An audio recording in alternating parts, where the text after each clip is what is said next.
Hey guys, and welcome back to my channel. My name is Renee. For those of you that are new here, I'm using headphones today in hope that this kind of helps to improve the audio because I feel like the background noise gets picked up on sometimes. But anywho, today I feel like it's important to talk about why we need to stop using people as distractions and how not even just people, we just have to stop letting ourselves get distracted. And I feel like it's easier said than done, one, but also I've just realized that sometimes I'm not even aware that I'm doing this, but it's like we actively look for things to distract us so that we can avoid, you know, either going for the things that we want, so that we can avoid thinking deeper about what we want out of life, what we want to do next, or just, it just distracts us from ourselves basically and distracts us from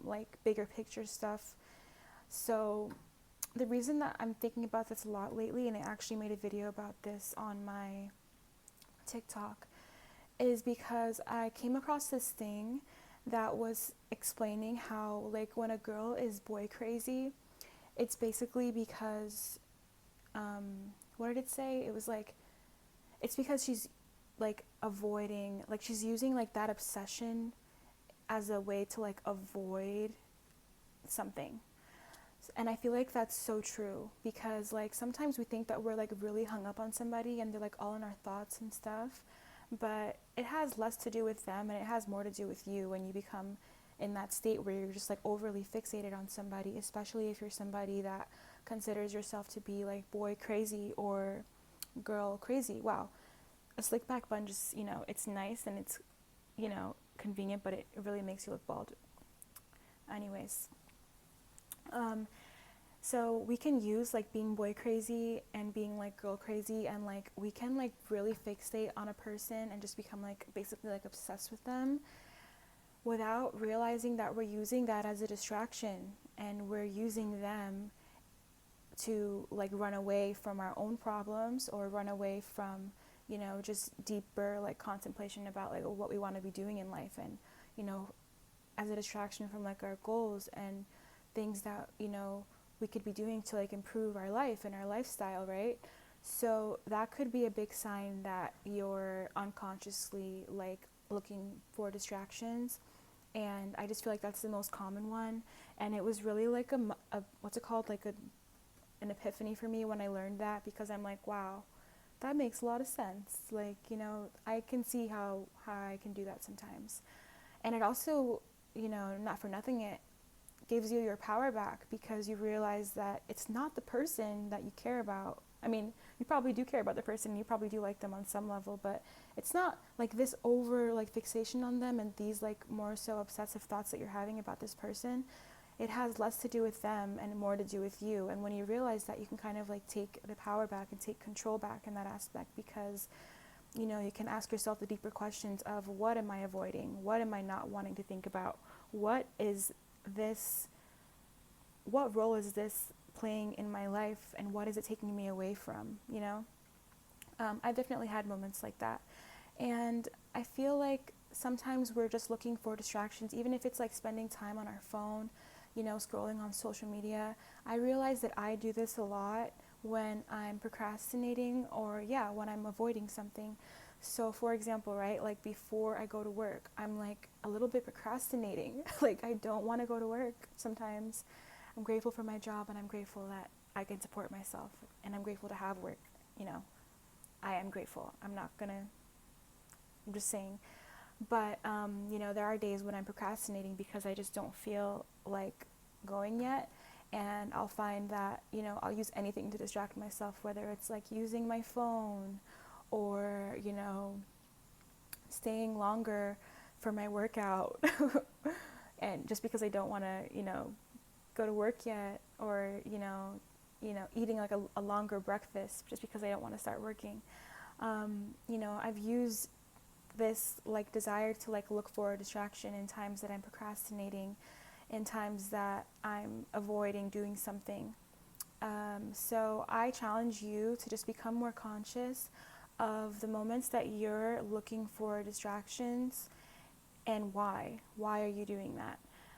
And you know, the more that you kind of catch yourself and limit those things and kind of just stop yourself in the middle of those thoughts or of those habits that you're doing to distract yourself, the more focus you can retain and the more productive you can be in your everyday life. Because I feel like, you know, yes, distractions, they feel good in the moment, you know, like they are kind of, they're doing something for us, but it's this like cheap momentary satisfaction that we're getting when we're indulging in these kinds of things. And I feel like they show up a lot as like, you know, bad habits, like scrolling on your phone, you know.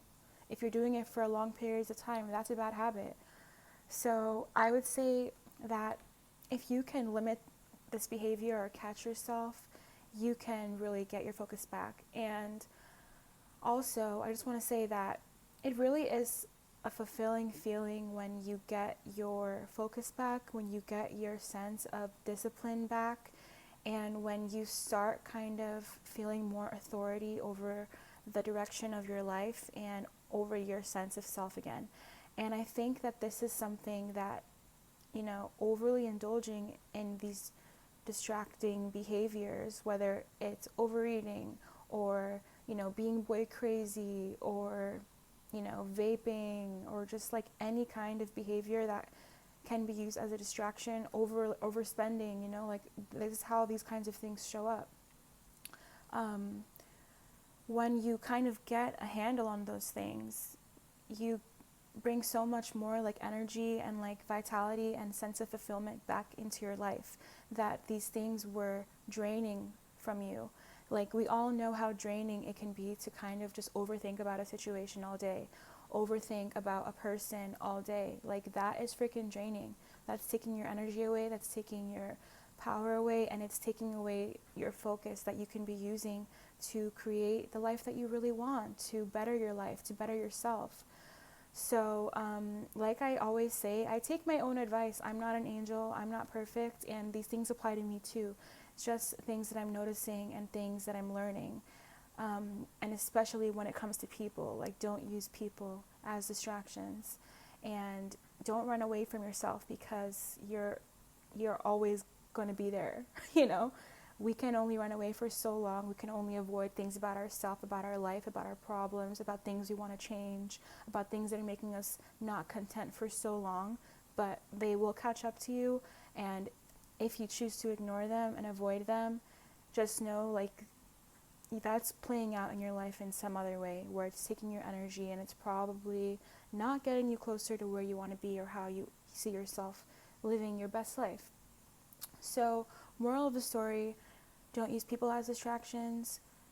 Find what distracting behaviors are maybe showing up in your life and catch yourself in those moments if you want to feel like you have more control over your life and gain your focus back. Because without focus, it's really hard to get anything done, as we all know. Like even me being consistent and uploading more videos is me challenging myself to be more focused, because it is easy to just like kind of be scattered and, you know, use my phone and watch something or go eat something or go out. Like these kinds of things take a certain amount of focus and a certain amount of discipline to like keep showing up for again and again. And what helped me, what's helping me stay motivated to do this is because I have a goal. But that I would have never known that if I didn't kind of cut down on the things that were distracting me. Thank you to the new year for giving me that motivation and giving me that sense of like, let's get it poppin'. So yeah, if you enjoyed this video, definitely leave me a like. I am enrolling for my Empress of ESTEEM program. I will be doing a group coaching program on February 1st. The purpose of this program is to raise your self-esteem. So we're going to be doing a live intensive where you're going to be seeing me speak and, you know, conversing with me for the duration of that intensive. It's going to be recorded. You're going to have lifetime access to it. And I'm basically going to walk you through my process of how to raise your self-esteem. And I swear, I think learning about self-esteem and raising it has been the guiding lesson of my life. So I feel like it's almost like my giving back to like my community to like share the things that I've learned over the past few years, because they really took me like out of a dark place, and I feel like it's a useful to have in like your, you know, mental health toolbox, if you will. So Empress of Esteem, I'm going to be launching that February 1st. You definitely want to sign up now. I'm going to have the link in the bio. In addition to having the live intensive where we're going to basically do the training about what I learned and what I'm sharing with you about raising your self-esteem, you're also going to have access to like a ton of bonus lessons, journaling prompts, and a journaling kind of ebook, playbook companion, if you will. That's kind of like a live journaling workbook that I'm really proud of. So, and also over time, I'm going to be adding to this course, and you're going to have lifetime access once you sign up for this course. So upon signing up for it, you're going to have immediate access to the bonus lessons and the journaling workbook. And you also get a better price. It's going to be going up the closer that we go to February 1st. And yeah, so Empress of Esteem. You can find more information about that in my description box. And yeah, just thank you for watching this video. I'm also offering private consultations, private like one-on-one coaching sessions if you want to learn more about that. That is also in my description. I launched my Calendly and I have a few slots open. I don't want to take more than like 5 people, and you know, working privately with me is more if you want like personal, like a personalized plan for how to like reach your goals and just talk one-on-one about things that you're struggling with. Also, how did I forget? What's also really cool about the Empress of Esteem program is that you also get 3 private coaching sessions with me as well. So the program basically pays for itself. You're getting a lot of value, and you're getting lifetime access to the live program. So if that sounds like it's for you, look in my description box and read more about it. And I can't wait to see you there. February 1st is the day. And yeah, I'm really happy to be on YouTube. Make sure you follow me, subscribe, and stay tuned for more info. Ring the notification bell if you want to see exactly when my videos go up.